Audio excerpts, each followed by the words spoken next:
Voilà, donc on va pouvoir passer maintenant à l'arnaque suivante. Et donc, il s'agit des faux sites web et du scam phishing. Alors, qu'est-ce que c'est que cette bête-là? Donc, le phishing est une cyberattaque redoutable qui joue sur des ressorts émotionnels comme la curiosité, le sentiment d'urgence ou l'appât du gain. En imitant des entités de confiance, comme une banque, les pirates cherchent à dérober des informations personnelles, financières ou des accès. Donc, on va tout de suite aller voir un exemple. Donc, je vous retrouve sur cet article de Cryptost où on nous parle d'un faux TradingView qui peut voler vos crypto-monnaies et de comment éviter les arnaques. Donc, pour nos amis analystes techniques, TradingView, je ne vais pas vous expliquer ce que c'est. Pour les gens qui ont un petit peu moins de connaissances, TradingView, en fait, c'est un outil qui va vous permettre de faire de l'analyse technique, de l'analyse graphique. Donc, vous allez pouvoir tracer des moyennes mobiles, des bornes de Bollinger, des retracements de Fibonacci, tout ce que vous voulez qui plaît bien aux analystes techniques. C'est une plateforme qui est d'ailleurs formidable, hein, vous pouvez utiliser gratuitement et où il y a aussi également une version premium. Et c'est là où les pirates ont réussi à piéger beaucoup de monde. Parce que, en fait, tout simplement, ils promettaient en fait d'utiliser une version craquée du service payant de TradingView. Mais bien évidemment, vous vous doutez de la suite. Malwarebit alerte sur un fraud TradingView voleur de crypto. Donc, une fausse version de TradingView cible les détenteurs de crypto-monnaies. Donc, TradingView est un outil d'analyse de graphique populaire parmi les investisseurs et sa version officielle disponible à la véritable adresse tradingview.com est parfaitement légitime. Néanmoins, ce dont il est question ici est un programme malveillant, déguisé en une version gratuite de TradingView Premium, dont les différentes versions peuvent coûter plusieurs centaines d'euros par an. Donc, dans l'article de Jérôme Segura, il est rapporté que des victimes auraient vu leur portefeuille de crypto-monnaies présent sur leur machine siphonné, tandis que des liens de phishing auraient été envoyés à tous leurs contacts. Le programme malveillant cible aussi bien les environnements Windows que Mac et certains fichiers sont protégés à l'aide d'un mot de passe dans le but de déjouer des scanners de sécurité. Voilà, donc écoutez, encore une fois, vous trouverez le lien en description, bien évidemment, hein, tout est sourcé ici et vous le savez à force. Donc si vous voulez en savoir plus et lire l'article qui est très intéressant, vous pourrez le retrouver directement dans la description de la vidéo. Donc, comment est-ce qu'on peut se protéger de ce genre d'arnaque? Alors, en vérifiant les URL.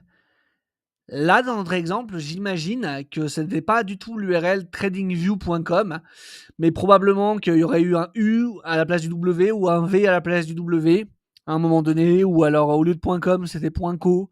Donc faites très attention quand vous allez faire des opérations financières, des transferts de crypto, des achats, des ventes, que ce soit de manière centralisée ou décentralisée, que vous avez l'impression d'être sur Binance, Coinbase ou Kraken, vérifiez, s'il vous plaît, toujours les URL. Relisez-les une fois, deux fois, trois fois. Il vaut mieux avoir l'air parano et être sûr que se dire ouais, non, mais c'est bon, c'est tout bon, je vois bien que c'est l'interface de Binance et se faire avoir. Donc vraiment, n'hésitez pas à vérifier les URL plusieurs fois si c'est nécessaire. Bien évidemment, ne jamais, jamais cliquer sur des liens que vous recevez, que ce soit par SMS, que ce soit par mail, que ce soit encore pire sur Telegram, WhatsApp, Messenger ou tout ce que vous voulez. Ne jamais, jamais, jamais cliquer sur des liens. Si on vous dit allez vous créer un compte sur cette formidable plateforme qui est Binance, dont vous avez le lien juste là, bah vous cliquez pas sur le lien. Vous allez sur Google, vous tapez Binance, vous ouvrez le premier lien, vous vérifiez que c'est bien Binance.com et une fois que vous avez vérifié, vous savez que vous êtes sur le vrai site et que vous pouvez créer votre compte ici. Mais ne jamais cliquer sur un lien. Je pense que vos banques vous le répètent suffisamment souvent. Je vous le répète encore un peu plus aujourd'hui dans cette vidéo. Activez l'authentification à 2 facteurs sur tous vos comptes crypto-monnaies. Alors ça, c'est un truc effectivement qui peut quand même vous sauver la vie, hein. Alors je sais que c'est relativement relou à exécuter au quotidien. Quand on a des opérations à faire, il faut systématiquement aller chercher ce code, etc. Ça fait perdre du temps, c'est chiant. Mais franchement, c'est un truc qui vous prend 1 minute.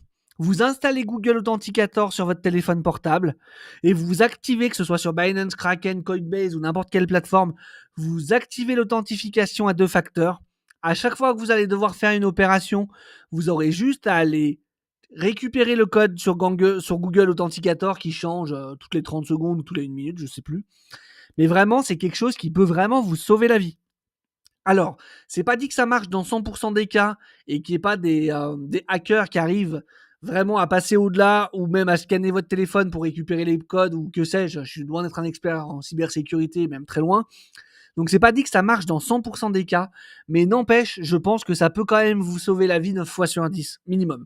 Donc pour un truc qui prend 2 secondes à faire et qui est super simple à mettre en place, bah franchement, faut pas hésiter, quoi. Il y a un moment donné, moi je suis prêt à perdre 2 minutes à chaque fois que j'ai envie de faire une opération pour sécuriser les fonds que j'ai sur différentes plateformes plutôt que de me dire ouais non ça me casse les bonbons, je vais pas me prendre la tête avec ça et puis un jour je vais me connecter et j'aurai plus rien sur Binance par exemple. Donc voilà, vraiment, prenez le temps d'activer l'authentification de facteurs. Encore une fois, j'ai l'impression que je vais le dire à chaque fois, hein, mais méfiez-vous des promesses trop belles.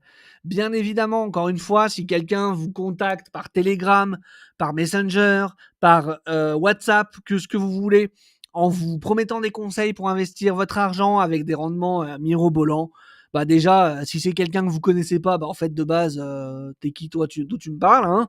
Donc généralement, les gens, ils vont pas venir vous contacter comme ça sans vous connaître, hein. C'est quand même rare qu'il y ait des gens qui viennent vous parler. On dit ouais, salut, je te connais pas, mais j'ai envie de parler avec toi. Enfin, ça arrive, hein, mais généralement ça se finit mal, on le sait très bien. Donc, bah, c'est toujours le cas hein, ici, hein, donc vraiment méfiez-vous. Hein. Et bien évidemment, gardez vos clés privées en sécurité et ne les communiquez à personne. Donc, ça, c'est pour ceux qui ont des hardware wallets, un type Ledger, Trésor, ce que vous voulez. Et je profite de parler de ça maintenant pour vous recommander en fait de tous, pour vous tous qui regardez cette vidéo, vous devez stocker vos cryptos sur des hardware wallets et ne rien laisser sur les plateformes, qu'elles soient centralisées, décentralisées ou sur des hot wallets type MetaMask ou Rabi Wallet. Achetez-vous une Ledger, ça coûte 100 balles. Mais bon, aujourd'hui, 100 balles, c'est quand même pas le bout du monde, surtout pour sécuriser vos fonds. Alors encore une fois, hein, si vous avez 50 balles en crypto, peut-être que vous n'en voyez pas l'intérêt. Et si vous les perdez, ça va pas faire changer votre vie. Mais bon, à partir du moment où vous avez 1000 balles, 2000 balles, 5000 balles, 10 000 balles ou plus, franchement, est-ce que vous êtes réellement à 100 balles près pour protéger les fonds que vous avez en crypto? C'est à vous de voir, hein, mais honnêtement, c'est des économies de bout de chandelle qui pourront vous coûter très cher. Voilà, parenthèse refermée ici. Il existe quand même des outils que vous pouvez utiliser pour vous protéger contre les faux sites et les phishing. Et il y en a un que j'aime tout particulièrement, c'est Scam Sniffer. Donc Scam Sniffer, en fait, c'est une extension que vous ajoutez à votre Google Chrome. Donc vous pouvez aller taper Scam Sniffer sur Google, hein, vous verrez. Vous faites add to Chrome, ça va s'ajouter en fait en haut à droite comme MetaMask en fait hein, à votre navigateur. C'est une extension de votre navigateur. Et derrière, si jamais vous cliquez sur un lien frauduleux ou si vous arrivez sur un faux site, en fait Scam Sniffer va le détecter et va vous afficher une page rouge en vous disant attention, là il y a quelque chose qui pue. Donc ce sera à vous de voir si vous voulez continuer ou faire marche arrière. Bien évidemment, comme Scam Sniffer vous dit attention, ça pue, bah, franchement, faites marche arrière, hein, ne continuez pas, puisque c'est quand même un outil qui a été fait pour ça, et vraiment, il est quand même très efficace. Encore une fois, est-ce que ça va vous protéger dans 110% des cas? Bien sûr que non. Mais si ça peut vous sauver la vie, encore une fois, 9 fois sur 10, bah, c'est toujours ça de prix. Vous avez également l'application Revoke.cash, qui est donc un site internet, vous pouvez vous y rendre également sur Google, qui vous permettra de révoquer les autorisations qui sont connectées du coup à votre MetaMask, Rabi Wallet, généralement à vos hot wallets. Puisque des fois, en fait, quand vous allez valider certaines opérations en DeFi ou choses comme ça, vous allez valider certaines opérations sans vous en rendre compte et des fois, vous allez laisser des autorisations que vous n'auriez pas données en temps normal. Donc, si vous passez par cette application, ça vous permet de révoquer justement toutes les autorisations qui ont été données et au moins vous êtes tranquille.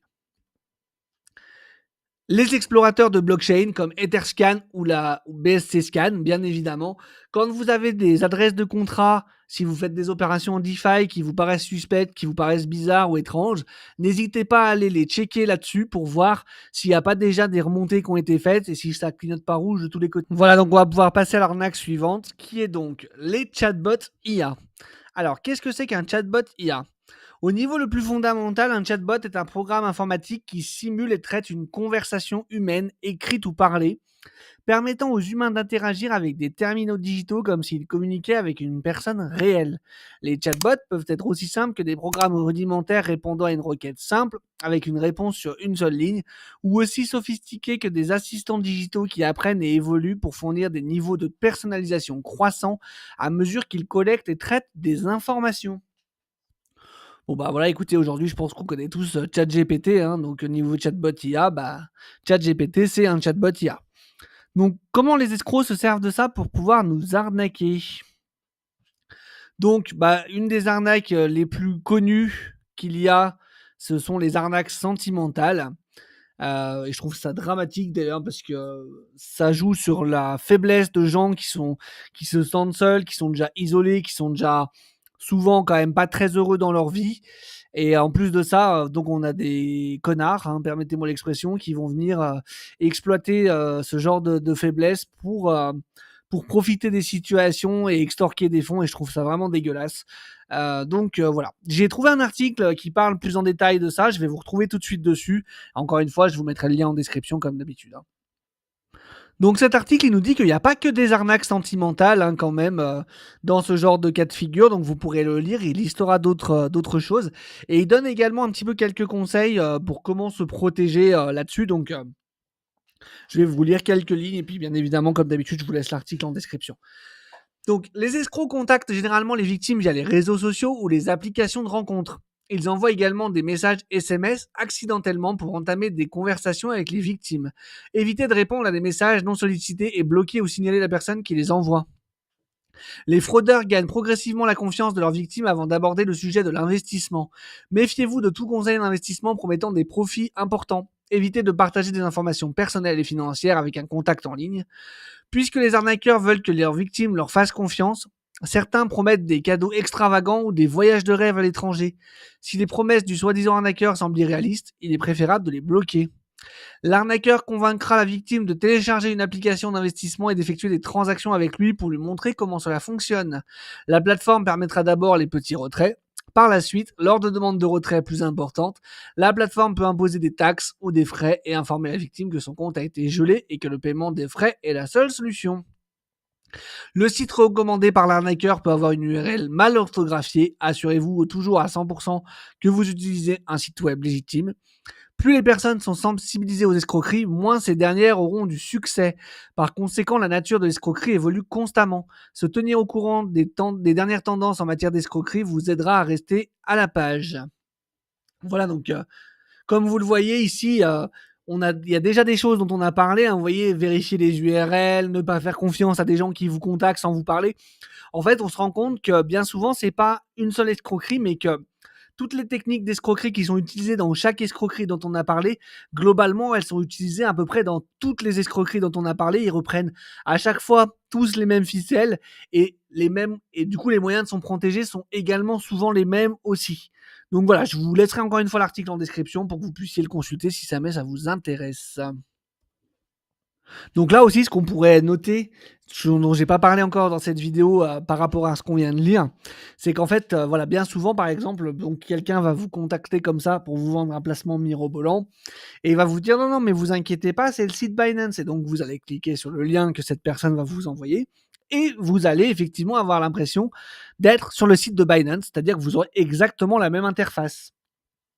Et s'il arrive à vous convaincre d'envoyer de l'argent, vous allez dire attendez, moi je suis pas né de la dernière pluie, j'ai envie de lui faire confiance quand même parce que il me semble bienveillant, ce brave monsieur. Je vais lui envoyer 50 balles et puis on verra ce que ça donne. Et donc, ce que vous allez faire, c'est que vous allez envoyer 50 balles. Et là, sur la plateforme où vous vous serez inscrit, qui sera donc un faux Binance, bah, vous verrez effectivement vos 50 balles apparaître. Et puis, au bout de quelques jours, bah, ces 50 balles, ils seront peut-être devenus 500 balles. Et puis 1000 balles, et puis 5000 balles. Donc, vous allez vous dire, waouh, c'est incroyable, mais ça marche. Mais j'ai bien fait de lui faire confiance. Donc, vous allez renvoyer plus d'argent, et plus d'argent, et plus d'argent. Et à chaque fois, les dépôts que vous allez faire, vous allez les voir apparaître sur le site. Il n'y a pas de problème. Et à chaque fois, vous allez avoir sur vos nouveaux dépôts des gains qui seront astronomiques. Et vous allez vous dire, ouais, mais enfin, moi j'ai surpassé tout le monde là, j'ai trouvé le truc, c'est incroyable. Et puis un jour, vous allez peut-être vous dire, bon, bah voilà, là j'ai fait des gains absolument astronomiques, ce serait bien que j'arrive à en récupérer un peu quand même.